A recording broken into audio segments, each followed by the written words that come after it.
Salut Mélida, Patrice Ouellette ici, fondateur de la méthode 48 heures, la fameuse méthode qui permet de mieux calibrer sa vie professionnelle et personnelle dans un monde où ça va tellement vite, diminuer le tourbillon, avoir de la clarté dans tout ça, prendre soin de sa santé, prendre soin de ses relations, avoir un agenda ou à l'intérieur de l'agenda, sa vie personnelle a des espaces et sa vie professionnelle en a suffisamment pour atteindre ses objectifs. C'est ce que j'enseigne dans mon académie, l'Académie de la productivité, où évidemment j'enseigne la méthode 48 heures.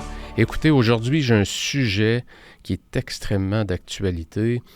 En ce mois de la rentrée, qui est le mois de septembre, c'est le mois où les deux aspects de notre vie professionnelle et notre vie personnelle, sont très, très, très sollicités. Le mois de la rentrée, et c'est la rentrée autant au travail que dans la vie personnelle, puisqu'au travail, c'est la rentrée, c'est la fin des vacances.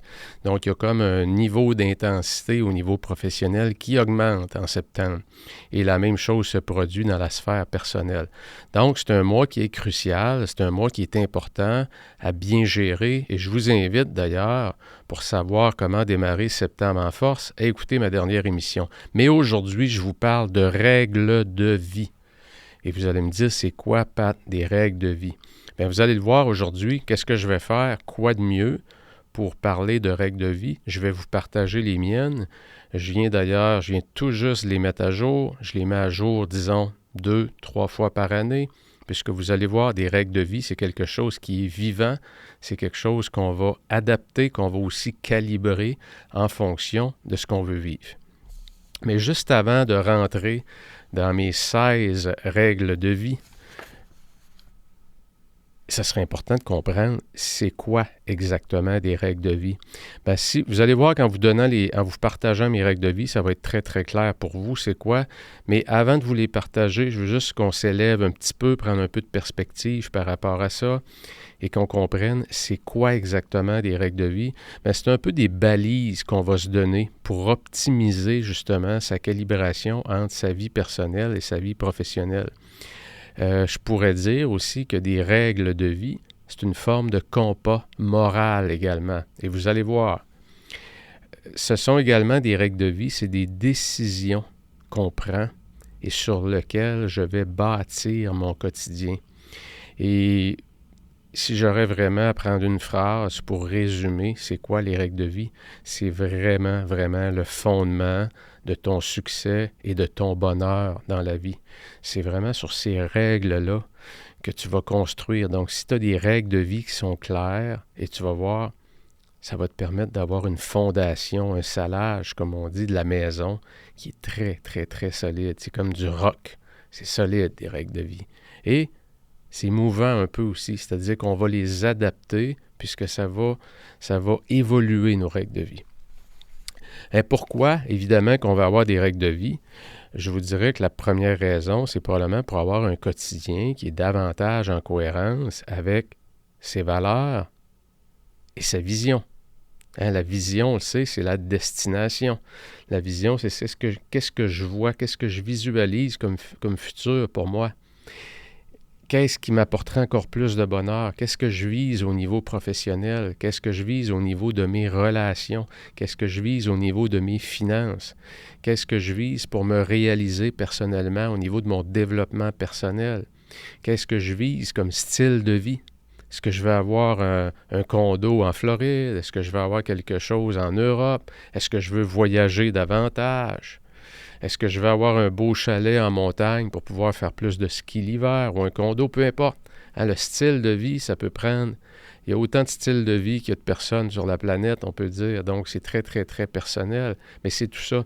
Donc, avoir des règles de vie, ça vous permet de gagner beaucoup plus souvent. Alors voilà, ça met la table pour les règles de vie. Je débute tout de suite et vous allez voir que c'est très concret, des règles de vie, là. Il y a des philosophies de vie que je vais vous partager et il y a des règles de vie. Ma première règle de vie, et je vous la lis comme je l'ai écrit, vous allez voir, et je vais mettre le fichier de mes règles de vie que vous pourrez, si vous voulez, télécharger. Ça va peut-être vous inspirer à écrire les vôtres également.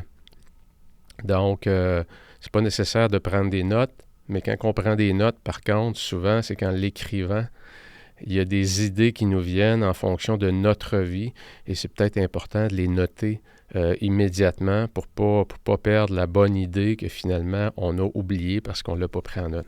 Règle de vie numéro 1, j'accorde une grande importance à mon hygiène de sommeil. Je me couche tous les soirs du dimanche au jeudi à 10h15 p.m. et je me lève le matin à 5h30. Donc, et là, je vais décrire sous cette phrase-là, qui est ma règle numéro 1, c'est une règle d'hygiène du sommeil. Pourquoi? Parce que pour moi, de décider à quelle heure je vais me coucher et à quelle heure je vais me lever, ça va simplifier ma vie. Sinon, je me connais, je peux tomber en amour avec YouTube, je peux tomber en amour avec mon iPad, et qu'est-ce qui va se produire? Je vais être 1 heure, 2 heures, et finalement, il va être rendu 10h45, presque 11 heures. J'ai les yeux très pétillants, parce que ça fait 2 heures que j'ai les yeux rivés sur un écran. J'ai de la difficulté à m'endormir, je vais avoir une mauvaise nuit de sommeil, et ça commence ma semaine dans ces conditions-là. Ce n'est pas des conditions optimales. Donc, j'ai décidé de prendre contrôle de mon hygiène du sommeil et de me donner des règles par rapport à ça. Et croyez-moi, depuis que je vis avec cette règle-là, que j'ai modifiée d'ailleurs un peu, le simple fait de l'avoir écrit, je vous montrais la version numéro 4 de mes règles de vie, c'est-à-dire 4 versions en arrière.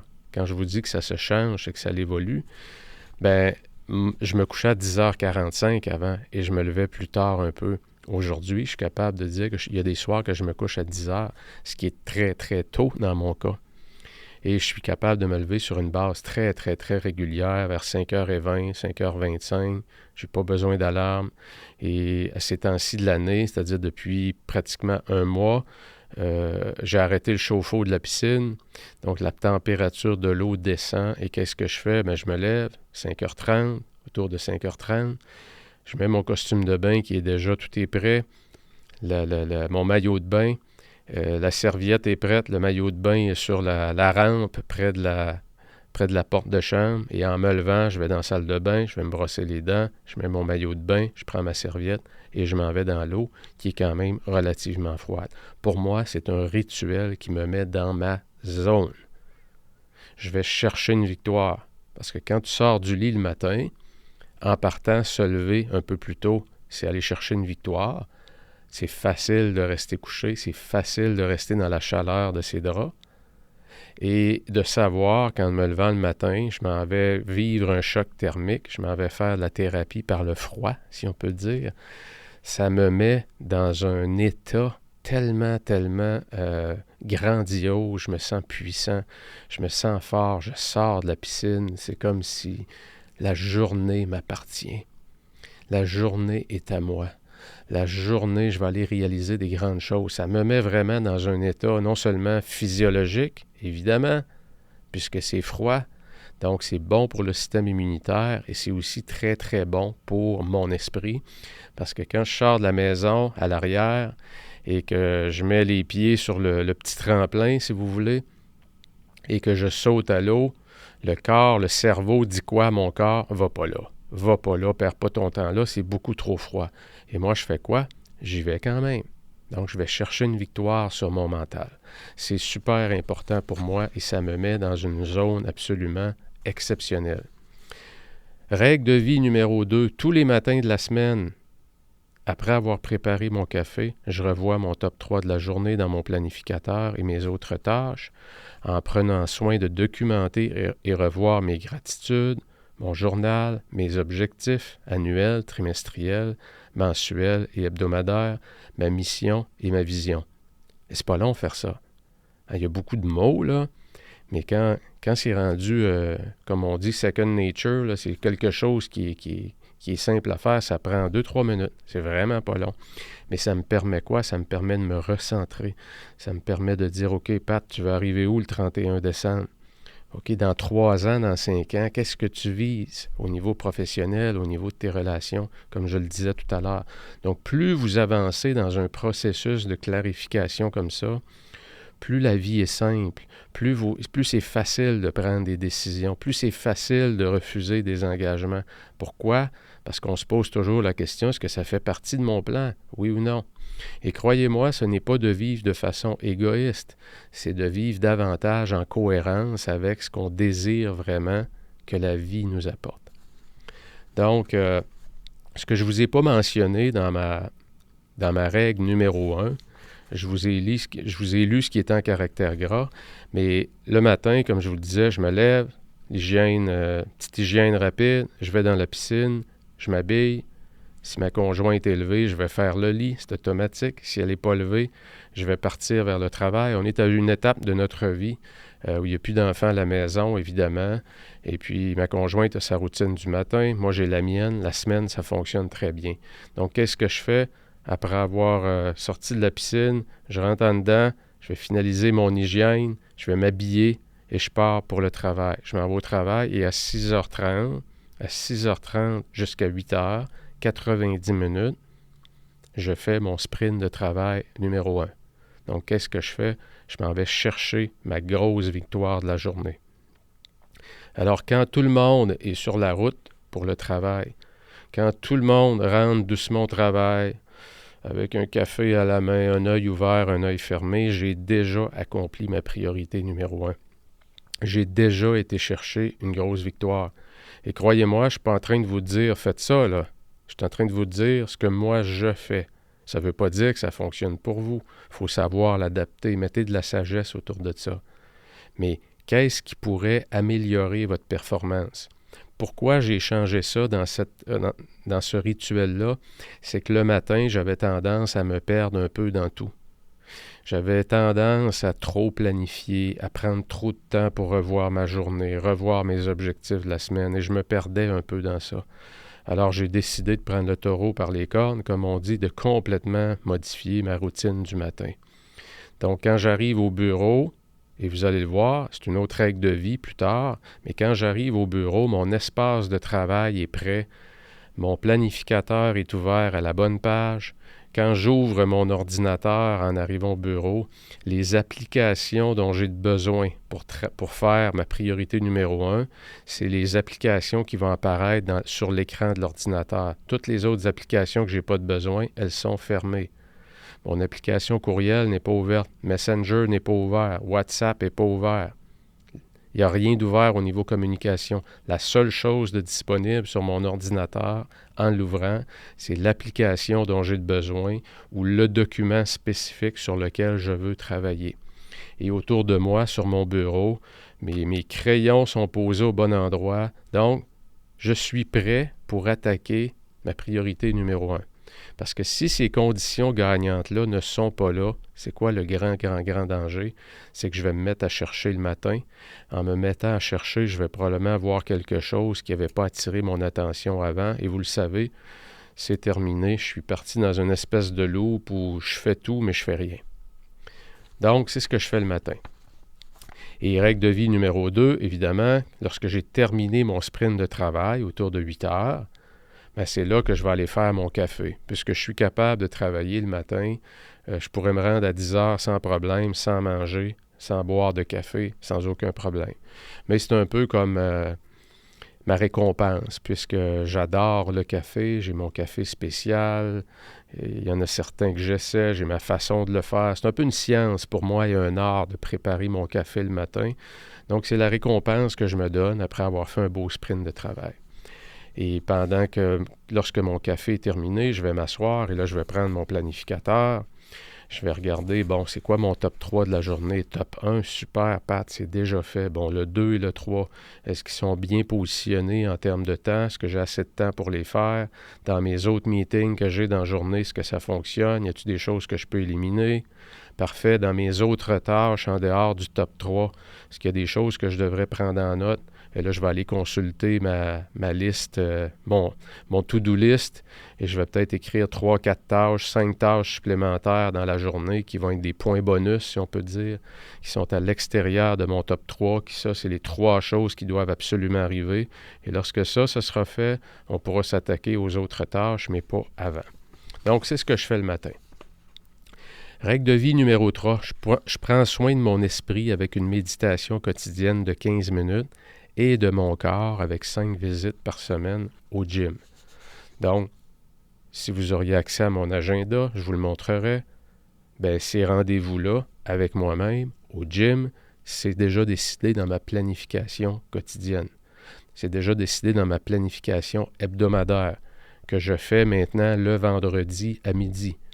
Dans la nouvelle académie, la ADLP, l'Académie de la productivité, c'est pour ça les lettres ADLP, à tous les vendredis midi, 52 midis par année, 52 vendredis par année, tous les vendredis à la fin de la semaine, qu'est-ce qu'on fait en groupe? On planifie en groupe avec des comptes à rebours. Je vous explique les étapes et on passe à travers la planification de la semaine suivante. Donc, ces rendez-vous-là pour prendre soin de ma santé, pour prendre soin de ma santé mentale, prendre soin de ma santé physique, ces rendez-vous-là sont dans mon calendrier. Je peux vous dire exactement cette semaine quel jour je vais m'entraîner et à quelle heure j'y vais. Et faites attention pour ne pas interpréter mes paroles comme étant « My God, tout dans sa vie est planifié ». C'est-à-dire que j'ai un plan. Est-ce que mon plan se réalise à 100% comme je l'ai prévu? Jamais. Ça arrive jamais. Mais je sais une chose, par contre, c'est que si j'ai un plan, je vais probablement avancer beaucoup, beaucoup plus vite que 95% des gens. C'est pour ça que je fais mon plan. C'est pas pour le suivre à la lettre. C'est pour me permettre d'avoir de la flexibilité quand les urgences vont arriver. Ça va me permettre, quand il y a des urgences, de mieux réagir, comment je vais reprendre le contrôle rapidement si mon plan de la journée est complètement défait. OK, je vais aller tout de suite me rattacher à c'est quoi mes 3 grosses priorités de la semaine. OK, est-ce que je vais les atteindre quand même vendredi en finissant ma semaine? Est-ce que je dois me réajuster? C'est ça que ça fait, le plan. Le fait d'avoir un plan, ça permet de gagner beaucoup, beaucoup plus souvent. Donc, 15 minutes de méditation par jour, c'est quelque chose, la méditation, que je fais depuis pas très longtemps. C'est recommandé partout. Prenez à peu près n'importe quelle personne qui connaît beaucoup de succès. La plupart de ces gens-là, je vous dirais 80-90%, attribuent une partie de leur succès à cette forme-là d'arrêt mental où ils vont se recentrer. Ça peut être de la méditation, ça peut être de l'écriture dans un journal, mais c'est pratiquement dans le livre de Tim Ferriss, Tools of Titans, où il a interviewé, écoutez, je ne sais pas combien de personnes, 50, 60 personnes, parmi des gens qui ont réussi à très, très haut niveau.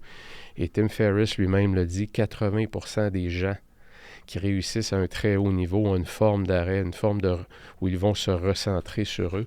Donc, je l'ai démarré cette année. Donc, méditation quotidienne, 15 minutes. Et le gym, ça fait des années, mais je l'ai intégré dans mes règles de vie. Règle de vie numéro 4, je ne consulte jamais mes courriels et les différentes messageries avant 9h AM. Je l'ai changé, je l'avais mis à 10h, je l'ai mis à 9h. C'est pas une règle, on ne me coupera pas la main si je touche à la souris, vous comprenez, mais ça me permet de dire, OK, Pat, le matin, là, avant 9h, là, c'est fait pour gagner. C'est fait pour aller chercher tes victoires sur tes grosses priorités, sur tes grosses roches, sur ce que tu tiens vraiment qui arrive d'ici à la fin de l'année, du trimestre, du mois, de la semaine. Donc, c'est dans ce sens-là que j'ai mis la boîte de courriel et les différentes messageries. On le sait, c'est des gruge-temps absolument incroyables. Et plus on en traite, plus on en envoie, qu'est-ce qui arrive? Plus on en reçoit. Donc, c'est un peu un cercle vicieux. Donc, il faut contrôler le temps qu'on met sur les communications. Sinon, les communications vont contrôler votre quotidien. Règle de vie numéro 5. Mon rituel de fermeture de journée est un moment fort de ma journée. Ça me permet de mettre de la perspective sur mon niveau de production et surtout, comme je vous l'ai indiqué, de mettre en place les conditions gagnantes pour attaquer ma priorité numéro 1 le lendemain matin à 6h30. Le rituel de fermeture de journée, ça me permet aussi d'identifier mon top 3 du lendemain. La priorité numéro 1 parmi les 3 est à l'agenda de 6h30 à 8h. Tout est prêt pour l'attaquer en arrivant au bureau. Mais mes 2 autres priorités, mon top 3 quotidien, avant de partir, en fermant ma journée, je vais tout de suite, immédiatement, l'identifier. Et ce que je vais faire en regardant, puisqu'en en identifiant mon top 3 du lendemain, je vais également essayer d'anticiper, OK, demain, quelles pourraient être potentiellement mes embuscades? Dans le formulaire qui est disponible d'ailleurs en lien plus bas là, sous mon podcast, c'est des outils que je vous donne gratuitement, ce que j'appelle le focalisateur, qui sont vos 3 grosses priorités de la semaine. Et il y a une case qui est celle qui est en bas à droite dans le focalisateur qui s'appelle embuscade. Et les embuscades, c'est quoi? C'est tout ce qui pourrait faire déraper votre semaine. Ça peut être votre boss, ça peut être les enfants, ça peut être la boîte de courriel. C'est des choses sur lesquelles vous voulez devenir expert à identifier. Vous devez augmenter votre niveau de vigilance par rapport à ce qui attire constamment votre attention ou qui vous dérange constamment. Donc, je vais essayer d'anticiper mes embuscades. Règle de vie numéro 6, je termine ma journée de travail au plus tard à 5h30 p.m. Il était une grande partie de ma vie où je terminais beaucoup plus tard que ça. Et même, à vrai dire, je n'avais pas vraiment d'heure de fin. Je pouvais travailler en continu des heures, je l'ai souper, refaisais un petit peu de travail, ouvre l'ordinateur. J'avais pas de règles. Et se mettre des règles de vie, c'est ça, c'est qu'à 5h30, quand je quitte le bureau, ou je peux le quitter avant, ça m'arrive quand même beaucoup plus souvent de le quitter avant, mais au plus tard, à 5h30, je suis parti. Quand je quitte, qu'est-ce qui est arrivé? Ma journée du lendemain est prête et elle est bien préparée, c'est bien attaché et je ne touche plus au travail pendant la soirée puisque ma journée de travail se termine au plus tard à 5h30. J'ai pris cette décision-là. Règle de vie numéro 7, le dimanche sera une journée sans communication électronique, messenger, texto, courriel, médias sociaux, etc. Je l'ai mis comme règle de vie. Pourquoi? Parce qu'une fois par semaine, c'est bon de se détacher, de vivre sans l'anxiété. Bon, je vais traîner mon téléphone puisque l'application Map, si on peut dire, quand on se déplace, quand je fais du vélo, je pars en trottinette ou peu importe, c'est toujours pratique. Ou je vais aller au cinéma le dimanche avec ma blonde, c'est pratique. Il y a quand même beaucoup d'utilité à avoir son téléphone, mais je m'éloigne des communications électroniques le dimanche. Règle numéro 8. On va dans une autre dimension de ma vie. Je ne règle aucun conflit ou malentendu sans contact direct. Contact direct, c'est quoi? En personne, au téléphone, ou vidéoconférence, que ce soit Zoom ou peu importe. Donc, je ne règle pas de conflit. S'il y a un conflit, je ne règle pas ça par courriel. Je ne règle pas ça par Messenger, par texto. On doit se voir ou s'entendre. Je dois recevoir le feedback de l'autre. Le feedback de l'autre, c'est la clé pour résoudre les conflits. Si on veut avoir un esprit de compréhension mutuelle. Je ne laisse pas mon ego, mon esprit de vengeance ou mon désir d'avoir raison prendre le dessus. J'en ai fait une règle de vie, puisqu'il y a eu une grande partie de ma vie.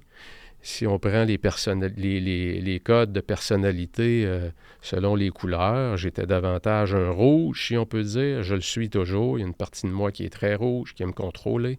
Et qu'est-ce qui arrive dans ce temps-là? C'est l'ego qui prend le dessus. Et là, il y a un conflit et je veux faire comprendre à l'autre que j'ai raison.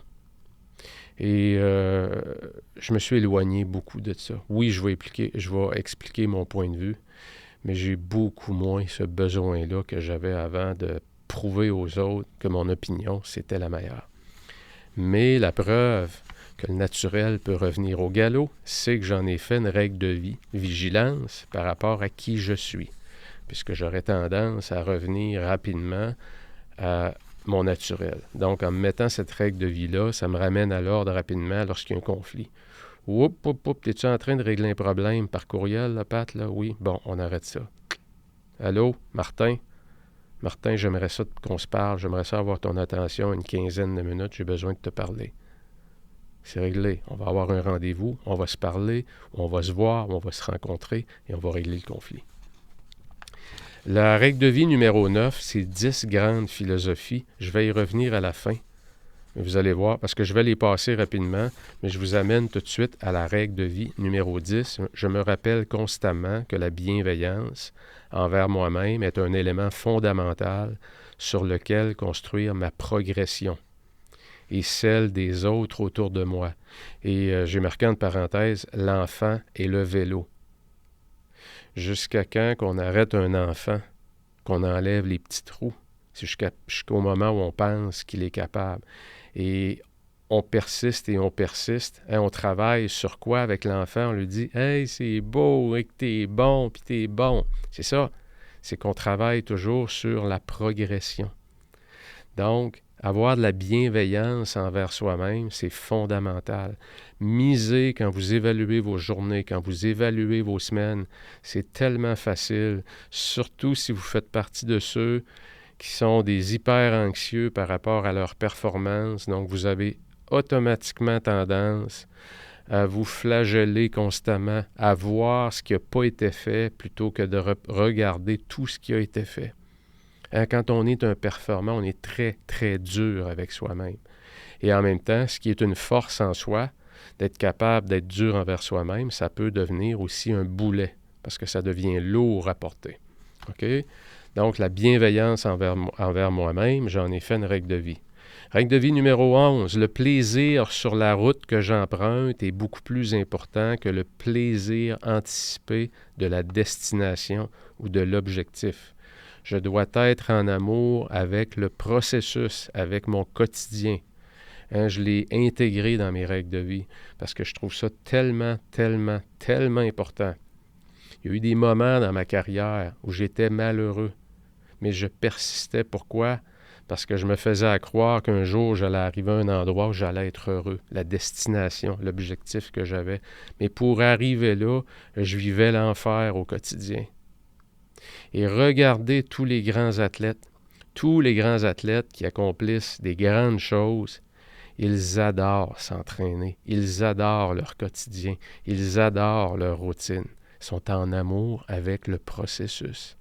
Donc pour moi, aujourd'hui, je suis carrément sur mon X, j'adore ce que je fais, j'en mange comme on dit, mais je suis en amour avec chacune de mes journées, parce que quand je rentre travailler, quand j'arrive à la maison, 80-90% de mon environnement, je l'adore.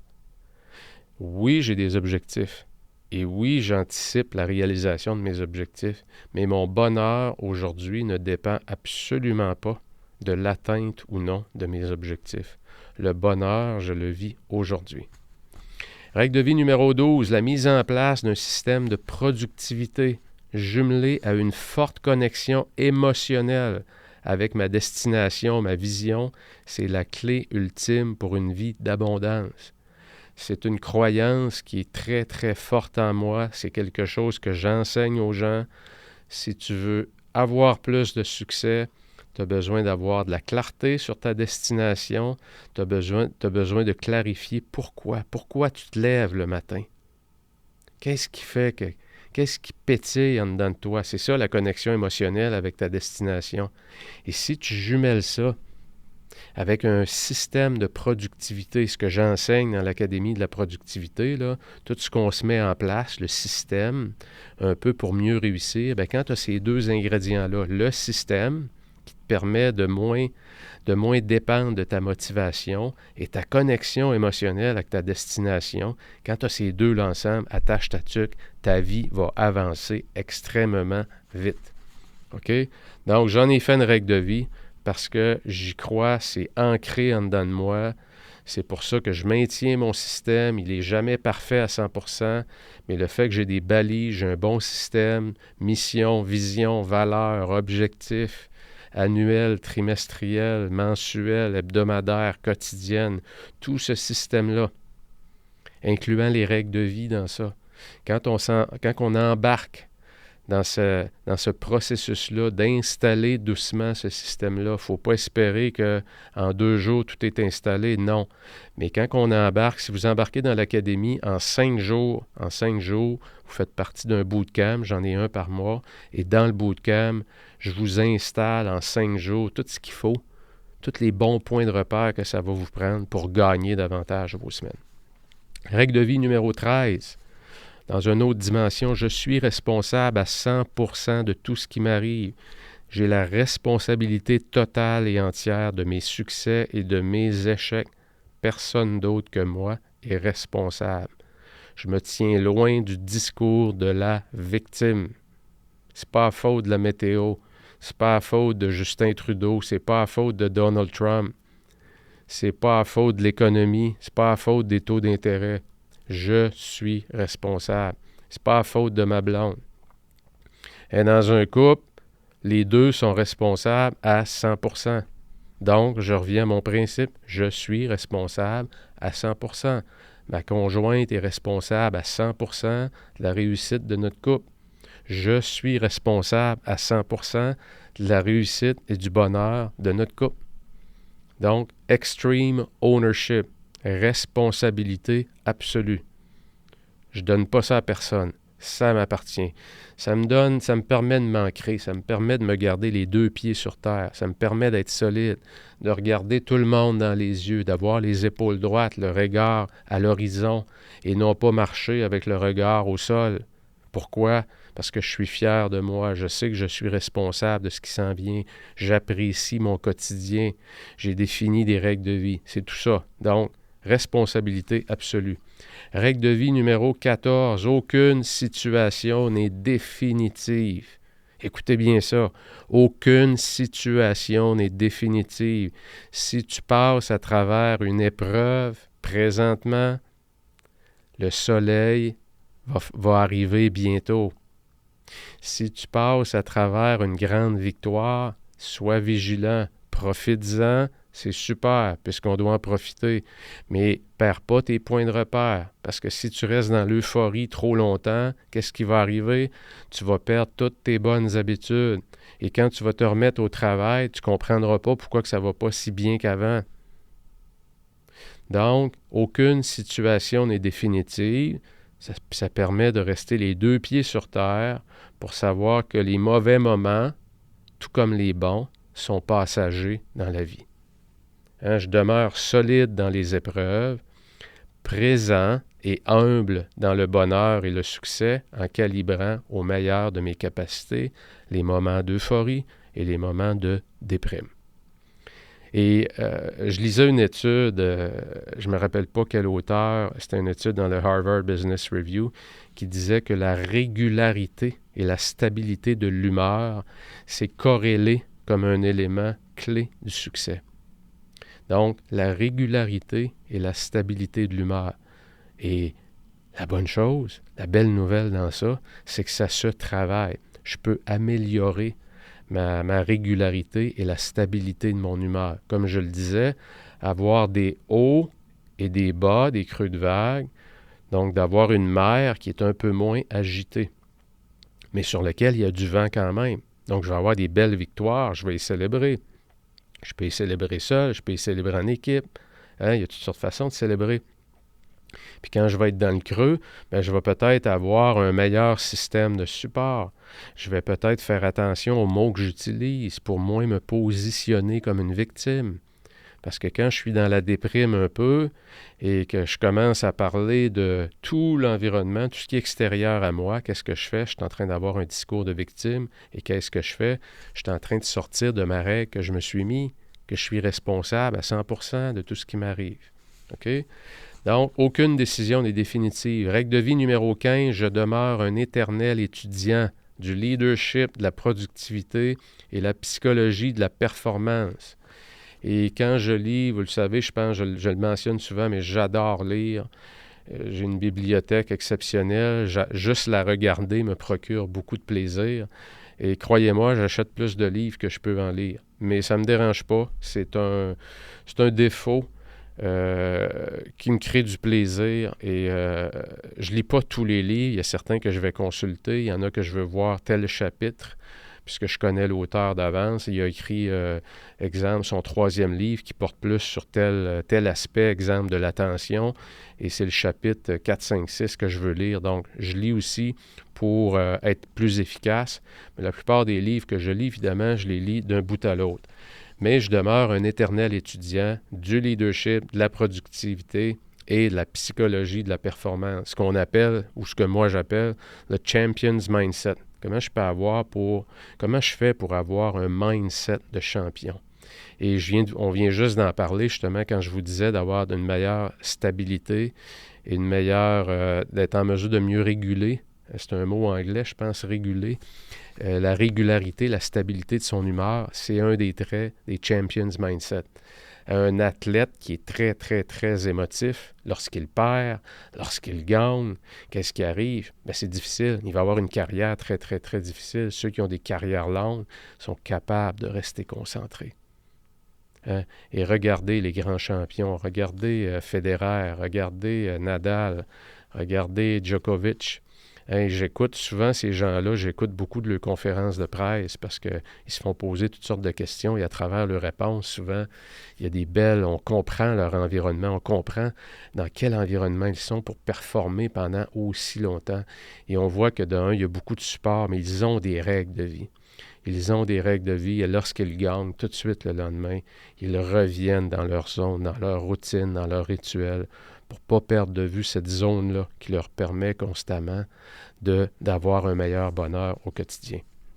Règle de vie numéro 16, complètement dans un autre univers.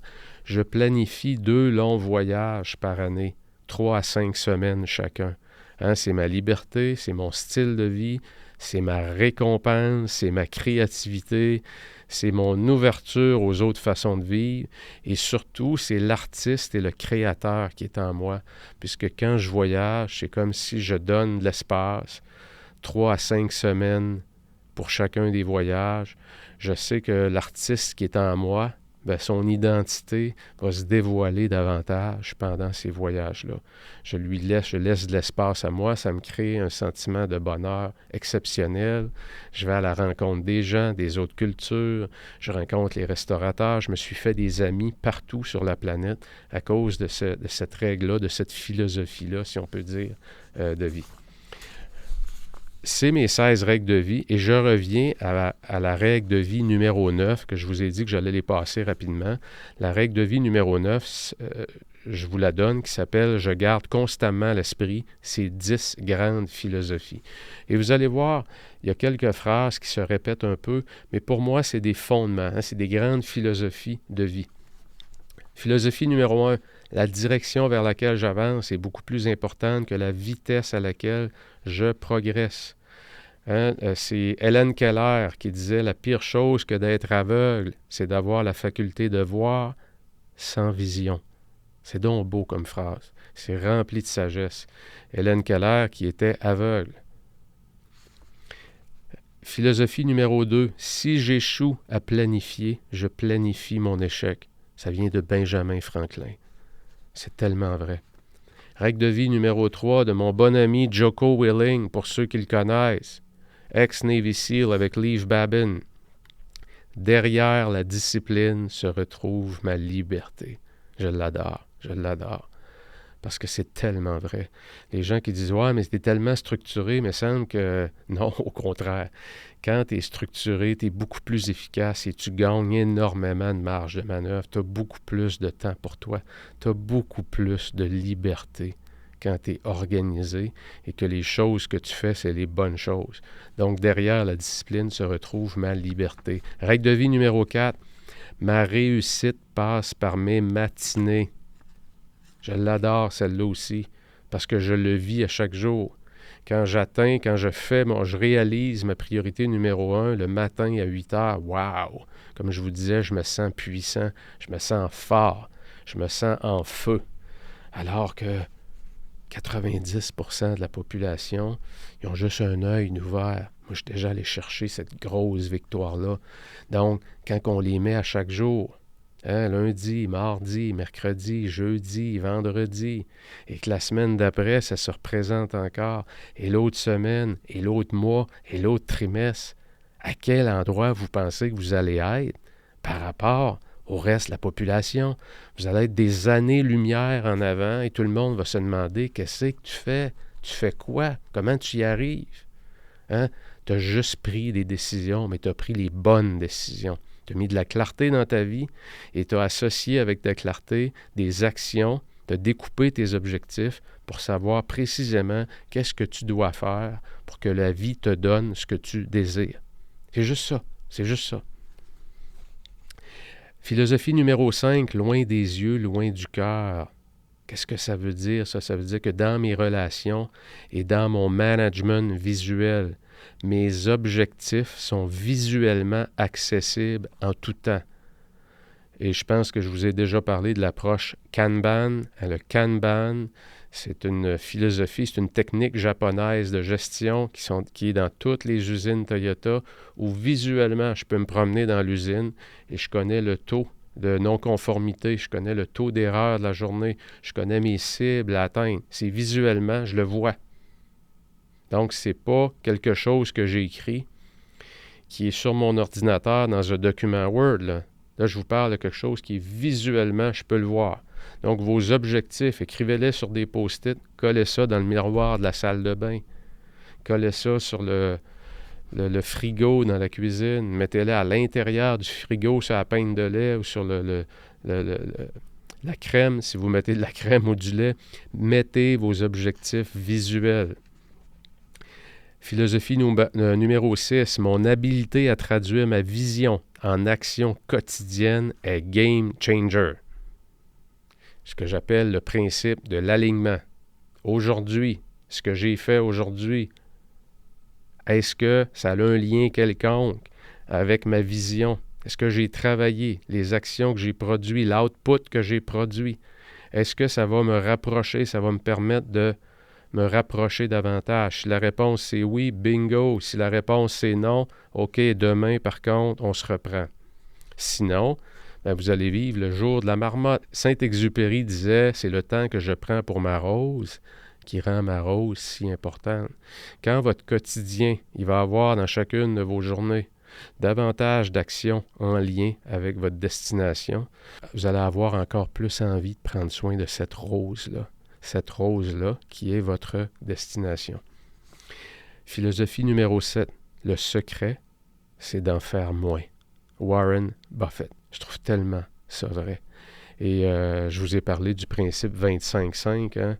Mike Flynn, le pilote d'avion, qui, après 10 ans avoir été le pilote d'avion de Warren Buffett, avait le sentiment d'être rendu un chauffeur d'autobus. Il est allé voir Warren Buffett pour lui dire « Monsieur Buffett, j'ai plus le sentiment qu'être votre pilote d'avion, c'est ce que je veux, c'est ce que je désire vraiment dans ma carrière. » Warren Buffett lui a dit « Écris-moi sur une feuille 25 choses. Écris tout ce qui te vient à l'esprit. 25 choses que tu aimerais réaliser dans ta carrière. » Et mon Mike Flynn écrit ça, les 25, et lorsqu'il retourne voir Warren Buffett, il lui demande, Warren Buffett, tu vas m'encercler les 5 parmi ces 25-là qui sont les plus importantes pour toi. Alors Mike Flynn en encercle 5, retourne voir Warren Buffett et lui demande, Monsieur Buffett, je fais quoi avec les 20 autres? Et Warren Buffett lui dit, les 20 autres, c'est la liste qui va t'empêcher d'avoir ce que tu veux vraiment dans la vie. Le secret, c'est d'en faire moins. Warren Buffett. Philosophie numéro 8, la plus petite des actions est beaucoup plus importante que la meilleure des intentions. Et philosophie de vie numéro 9, je n'ai pas le moyen de me payer du cheap. Et je me le rappelle souvent parce que parfois, quand je veux acheter quelque chose, on va faire des recherches et on trouve ce qu'il y a de meilleur parmi les objets qu'on veut acheter. Et on se dit, waouh, c'est cher. Ouais, peut-être que non, c'est peut-être un peu trop cher. Et là, on trouve quelque chose d'équivalent, mais beaucoup moins cher. Et je me suis rendu compte, avec les années, que la plupart du temps, je finis par acheter ce qui est de meilleure qualité, mais après avoir mis aux poubelles la chose qui était moins bonne. Donc, je n'ai pas les moyens de me payer du cheap. J'achète le meilleur dès le départ. Et si je n'ai pas les moyens, on met ça sur pause et on attend. Philosophie numéro 10, le pourquoi précède toujours le comment. Hein, Simon Sinek en parle beaucoup, Start with Why. On parle à Don Quichotte qui se battait contre les moulins à vent. C'était quoi la cause de Don Quichotte? C'était des moulins à vent.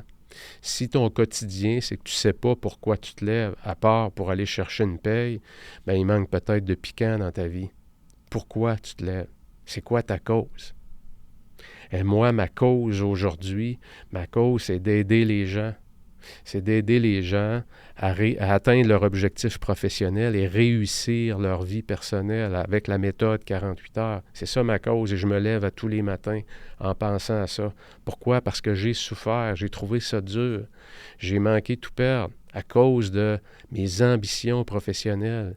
Et je m'en suis fait un devoir, non seulement un devoir, mais un plaisir énorme aujourd'hui à bâtir un système qui est la méthode 48 heures, l'enseigner aux autres pour leur permettre d'éviter les pièges dans lesquels moi je suis tombé. Heureusement, j'ai réussi à tout garder, mon environnement, mes relations, ma conjointe, les enfants. On a réussi à faire fonctionner tout ça et c'est ce que je fais aujourd'hui.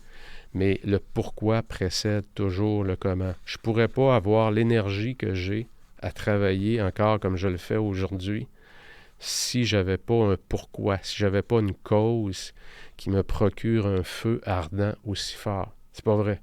Parce qu'il y a plein de gens autour de moi, ils sont où maintenant? Ils sont à la retraite. Alors que moi, la retraite, c'est un mot qui n'existe pas.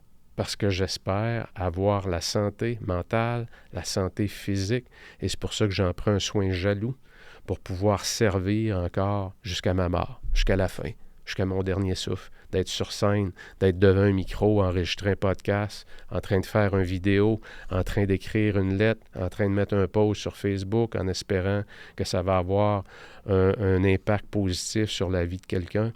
C'est ce qui m'allume. Donc, le pourquoi précède toujours le comment. Avant de se demander comment faire une chose, je vais essayer de comprendre c'est quoi qui me motive derrière ça. Voilà, mes amis, c'est mes 16 règles de vie et mes 10 philosophies. Et ce document-là, écoutez bien ça, je vais vous le mettre dans la description du podcast. Vous pouvez les télécharger. Il n'y a rien de confidentiel dans ça, mais lorsqu'on lit les règles de vie de quelqu'un, souvent ça nous inspire pour écrire les nôtres. Donc, allez-y, vous pouvez télécharger ce document-là et ça va peut-être vous permettre, je l'espère, pas juste le télécharger. Dites-vous une chose, faites-vous une promesse en cliquant sur le bouton du lien qui va vous amener sur mes règles de vie. Et lorsque vous allez cliquer sur Download ou téléchargement et que vous allez l'avoir sur votre ordinateur, vous allez peut-être l'imprimer. Faites-vous une promesse, s'il vous plaît. Faites-vous une promesse qu'à l'intérieur des 7 prochains jours, vous allez prendre 2 heures de votre vie, 2 heures de votre vie pour créer la première ébauche de vos règles de vie. Et je vous lance un autre défi. Pourquoi ne pas me les envoyer? J'aimerais vous lire. Pourquoi ne pas m'envoyer vos règles de vie? Et c'est sûr que je vais les lire parce que j'adore lire ça, parce que c'est inspirant autant pour moi que pour les autres. Et les règles de vie, en passant, pour ceux qui voudraient s'inscrire dans mon académie, c'est une des étapes dans les différents niveaux de la méthode 48 heures. Donc, c'est une des étapes où on va passer à travers un exercice qui va nous permettre de clarifier, qui va nous permettre de raffiner nos règles de vie pour ceux qui en ont, de voir aussi une tonne de modèles. C'est un des avantages d'être dans l'académie, c'est qu'il y a beaucoup de gens, donc on partage beaucoup de choses, ça permet d'ouvrir l'esprit à d'autres réalités. Salut tout le monde, on se revoit très bientôt. Je vous souhaite une semaine en feu, en forme surtout, mais en feu, et on se revoit très bientôt. Ciao!